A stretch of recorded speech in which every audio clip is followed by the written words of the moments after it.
আজকে অনেকদিন পর সন্ধ্যায় বের হলাম ফেনী শহরে একটু ঘোরাঘুরি করার জন্য। আজকের ভিডিওতে আমার কিউটের ডিব্বাটার সাথে তোমাদেরও পরিচয় করিয়ে দিব, সাথে কিছু কেনাকাটারও ছিল, সেটাও করব আজকে। রাতের ফেনী শহরটা দেখতে কিন্তু অনেক সুন্দর, তবে আজকাল জ্যামে পড়ে থাকার যে প্যারাটা সেটা আমার একদমই ভালো লাগে না। Hello everyone, welcome back to my Payel daily life another blog. আজকে ফেনী শহরটাও ঘুরবো, কিন্তু আপনাদের ভাইয়ার বাইকে করে। বাসা থেকে বের হতে অনেকটাই জ্যাম ঠেলে ঠেলে আমাদেরকে আগাতে হয় খেজুর চত্বরের দিকে।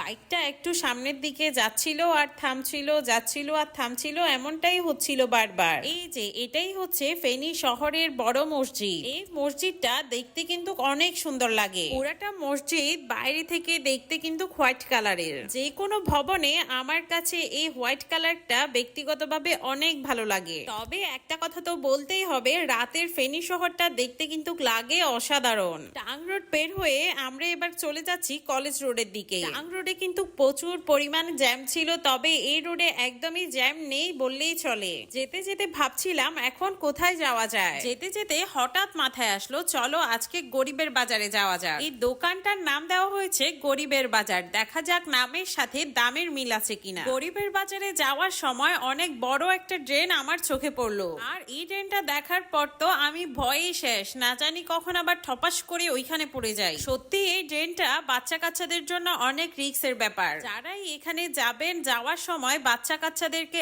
একদম হাতে ধরে নিয়ে যাবে। তো ফাইনালি আমরা দোকানেও চলে আসলাম। দেখেন তো এই নারকেল মালাটা কিন্তু আমরা সবাই ফেলে দিই, তবে এটাও অনেক কাজ।